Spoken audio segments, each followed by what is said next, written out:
अस्सलाम वालेकुम व्यूवर्स, आप देख रहे हैं खैबर क्रॉनिकल्स और मैं हूं वरीशा हसन। खैबर क्रॉनिकल्स की इस नई पॉडकास्ट में आप सबको खुशामदीद।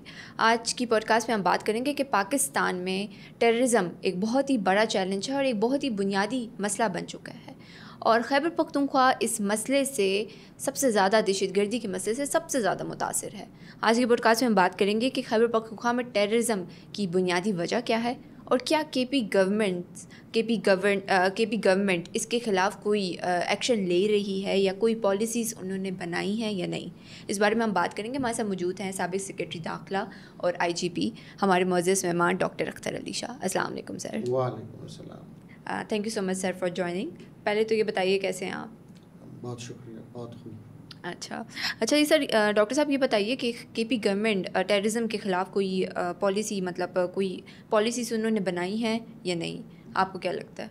मैं तो ये कहूँगा, चूँकि ये हुकूमत गुज़िश्ता कम से कम 12-13 साल का तसलसल है और मैं ख़ुद भी एक वक्त में सेक्रेटरी दाखिला रहा हूँ 2 साल तक। तो उस वक्त तो एक काउंटर टेररिज्म स्ट्रेटजी भी बनी थी और स्ट्रेटजी के अलावा मैं ये बात भी कहूँगा कि इसके लिए कवानीन हैं। एंटी टेररिज्म एक्ट 1997 है, फिर हमारा पाकिस्तान पीनल कोड है, क्रिमिनल प्रोसीजर कोड है, कानून शहादत है, इन्वेस्टिगेशन फॉर ट्रायल एक्ट है, फिर in aid of civil power regulations, उसके तहत यहाँ पर RBB है। तो जहाँ तक टेररिज्म की बात है तो उस वक्त पॉलिसी के तहत एक एपेक्स कमेटी भी है और आज तक है। उस एपेक्स कमेटी में वज़ीर दाखिला, वज़ीर आला भी हैं, उसमें गवर्नर भी हैं, चीफ सेक्रेटरी हैं, IGP हैं, इंटेलिजेंस इदारों के सरबराह भी हैं और कमांडर भी हैं। तो ये पीरियडिकल तो बैठते हैं, फैसले करते हैं, पॉलिसीज़ भी बनाते हैं और इन्हीं पॉलिसी के तहत police, frontier core, frontier constabulary, ये तमाम दहशतगर्दी के ख़िलाफ़ लबरद आज़मा हैं।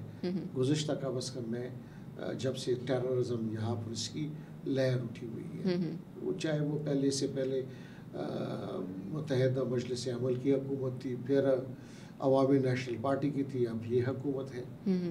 तो मैं तो ये कहूँगा कि पॉलिसी तो है, अब उस पॉलिसी पर किस हद तक कवानीन भी है, पॉलिसी भी है, उस पॉलिसी पर किस हद तक अमल हो रहा है, नहीं हो रहा, ये एक सवाल है। बिल्कुल।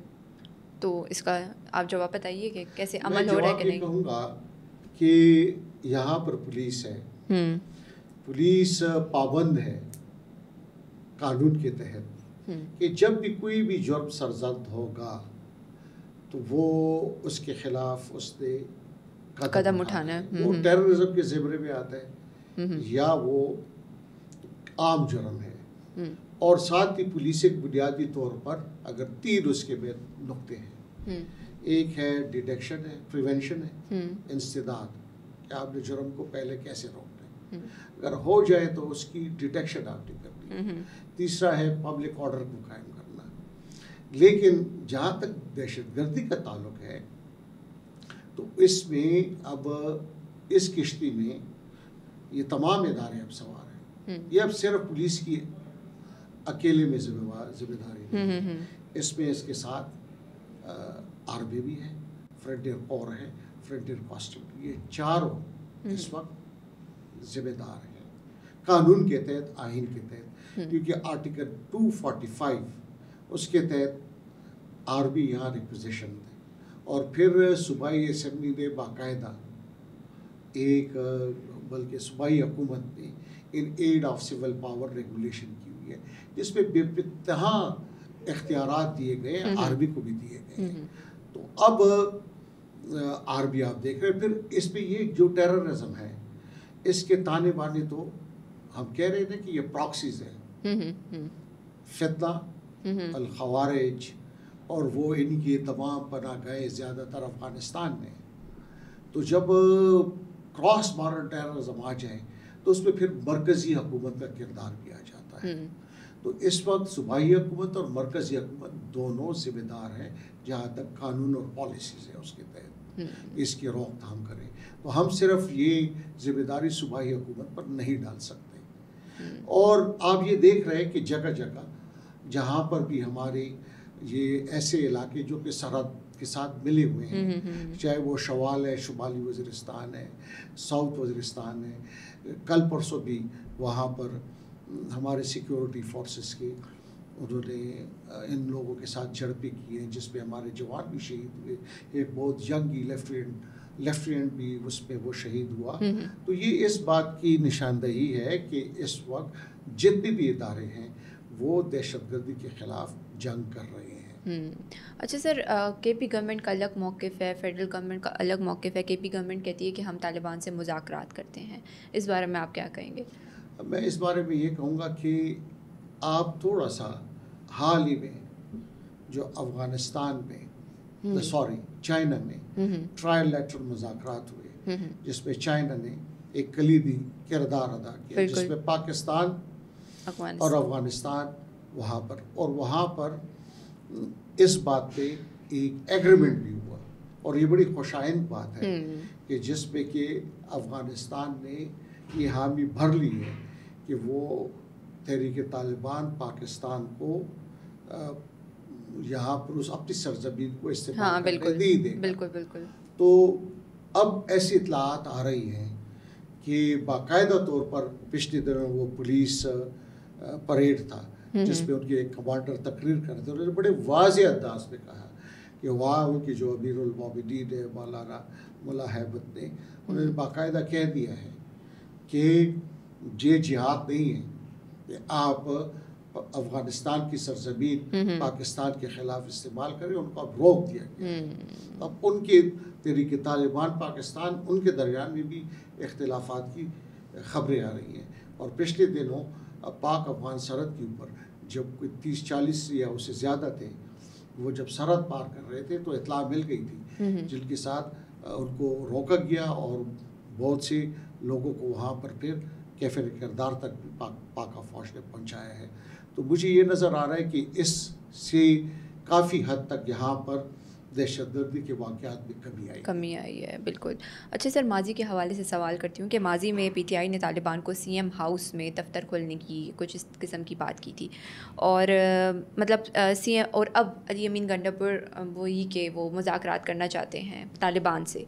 तो आपको क्या लगता है कि पीटीआई को क्या कहेंगे कि पीटीआई कोई प्रो तालिबान पॉलिसी के हवाले से कि कोई वो इस किस्म की पॉलिसी कर रही है? अमीन गंडापुर का था तो वो उसने एक जरगे की बात की थी। अच्छा। कि यहाँ से जरगा किधर चला था? अफगानिस्तान हुकूमत से बात करने के लिए, उन पर जोर डालने के लिए कि वो तहरीक तालिबान के साथ पाकिस्तान के साथ बात करें। तो वो तो हुआ नहीं। अब उसके खदोखाल क्या थे और उन्होंने रेफरेंस मरकज़ी हुकूमत को भेजा था कि ये रेफरेंस है उसके लौकात पे और इजाज़त ले रहे थे। एक नुक्ता नज़र है। और माजी में सिर्फ तो ये नहीं है, माजी में जब पाकिस्तान पीपल्स पार्टी की हुकूमत थी, ANP की हुकूमत थी, उन्होंने भी मुज़ाकरात की और उससे पहले भी यहाँ पर जनरल सफदर ने भी बातें की थी नेक मोहम्मद से और बहुत से जो वायदे हुए तो वो PTI हुकूमत से पहले भी हुई हैं और बाद में भी हुई हैं। तो ये इसमें मुझे कोई ऐसे अगर अमेरिका अफ़गानिस्तान के तालिबान के साथ उन्होंने भी बातचीत की है और आज वहाँ पर अगर वो बैठे हुए हैं तो दोहा मायदा हुआ था और पाकिस्तान हुकूमत ने उसको शायद सपोर्ट भी किया था। बिल्कुल सही बात है। अच्छा सर, ये बताइए कि केपी पुलिस की कैपेबिलिटीज़ क्या हैं, मतलब वो उन्हें टेररिज्म के ख़िलाफ़ कैसे स्ट्रेंथन किया जा सकता है? जहाँ तक केपी पुलिस की बात है तो ये दहशतगर्दी आज की बात नहीं है। बिल्कुल, काफ़ी अरसे से मैं कहूँगी 9/11 के बाद जहाँ पर और फिर आहिस्ता आहिस्ता ये पीक पे 2006 और 7 में आई। तो उस वक्त फिर काफ़ी हद तक जितने भी पुलिस लीडरशिप गुजरी है उन्होंने इनकी इस्तेदाद को काफ़ी हद तक बढ़ाया है। अफरादी क़ुव्वत भी बढ़ी है, उस पर एक ज़माने में 32,000 थे, आज 1,25,000 तक पहुँच गए। तरबियत गाय नहीं थी तो शुरू में उन्होंने फ़ौज से बात की, फिर फ़ौज के जो तरबियती मराकज़ थे वहाँ पर उनके लिए तरबियत का और भारी हथियारों के ऊपर किया गया। फिर इलीट ट्रेनिंग सेंटर जो नौशहरा में बना हुआ है वो एंटी टेररिज्म की तरबियत के लिए बना हुआ है। तो वहाँ 100 की तादाद से, सैकड़ों की तादाद से हर साल तरबियत करके लोग वहाँ से निकलते हैं। तो यहाँ तक फिर पुलिस के पास केनाइन यूनिट नहीं था, स्निफिंग डॉग्स नहीं थी, वो एक बड़ा यूनिट बना। पुलिस के पास GSM टेक्नोलॉजी नहीं थी, वो पुलिस ने हासिल की। और आज खुशाइन बात यह है कि सेफ सिटी प्रोजेक्ट पे भी काम शुरू हो गया है। वो भी एक जल्दी या सिर्फ, और मैंने गुज़िश्ता दिनों मेरी IG से मुलाकात थी और उन्होंने ये बात की कि पेशावर के अलावा वो जनूबी अजला में भी ये सेफ सिटी प्रोजेक्ट का इजरा करेंगे। तो इससे काफ़ी हद तक अब ये डिजिटल की तरफ जा रहे हैं। जो कैमरे की आंख के ज़रिए आप लोगों को देखोगे, कमांड एंड कंट्रोल सेंटर होगी, तो इससे काफ़ी हद तक मेरे ख्याल में तब्दीली भी आएगी और क्राइम में गिरफ्ती होगी और टेररिज्म के हवाले से भी होगी। और भारी हथियार पे फिर काउंटर टेररिज्म डिपार्टमेंट एक ज़माने में नहीं था। तो ये भी इस हम्बल सर्वेंट को ये क्रेडिट जाता है कि मेरी दस्तखतों से काउंटर टेररिज्म डिपार्टमेंट इस सूबे में बना। और आज वो बढ़ता जा रहा है, उसकी इस्तेदाद मज़ीद बेहतर हो गई है। ठीक।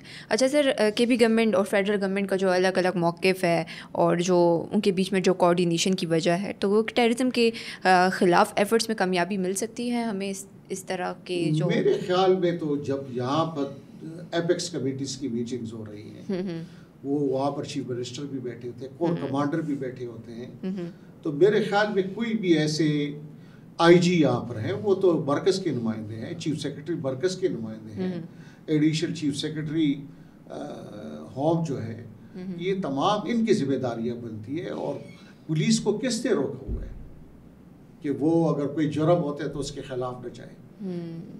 मैं खुद रहा हूँ, ये तोहमत एक ज़माने में मेद पे भी उसकी गवर्नमेंट पे लगती थी, मैं स्वात में रहा हूँ, हमने तो एक्शन किया, भी तो किसी ने नहीं रोका था। तो ये मेरे ख्याल में जो ये इस किस्म जो तासुर बनाया जा रहा है, तो मेरे ख्याल में ये उन लोगों की कमज़ोरी है जो ख़ुद एक्शन नहीं करना चाहते, फिर तोहमत किसी और पे लगा देते हैं। तो ये जो ब्लेम गेम है, ये ब्लेम गेम सेंट्रल से हमें निकलना चाहिए। बिल्कुल सही बात है। Thank you so much sir, अपनी कीमती राय का और अपनी कीमती वक्त का बहुत बहुत शुक्रिया। यहीं पे हमारी पॉडकास्ट का अख्ताम होता है। अपनी राय का कमेंट सेक्शन पे ज़रूर कीजिए। मिलते हैं अगले पॉडकास्ट में नए मेहमान के साथ, नए सवालात के साथ। तब तक के लिए अल्लाह हाफ़िज़।